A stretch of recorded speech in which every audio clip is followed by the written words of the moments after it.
आणि नोकरी म्हटली की तो बॉस असतो. अर्थातच. आणि संसार म्हटला की ती बायको आली. आणि येणारच की. अरे इकडे बायको आणि इकडे बॉस. अरे यालाच तर म्हणतात ना, काय इकडे आण आणि तिकडे वीर. माझी तर ना फार वाईट अवस्था आहे. का रे, काय झालं? अरे महिना झालाय बघ, धड झोप लागत नाही. घरी झोपलो की तो बॉस स्वप्नात येतो. आणि ऑफिसमध्ये जरा डुलकी लागली, मिनिट भर तरी तरी बायको स्वप्नात येते. फार वाईट. मग तू डॉक्टरकडे का जात नाही? अरे डॉक्टरकडे जाऊन का उपयोग?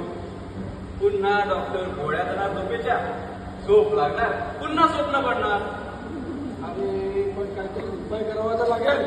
मी तर यावर एकच उपाय नवीन शोधलाय. कोणता? दारू.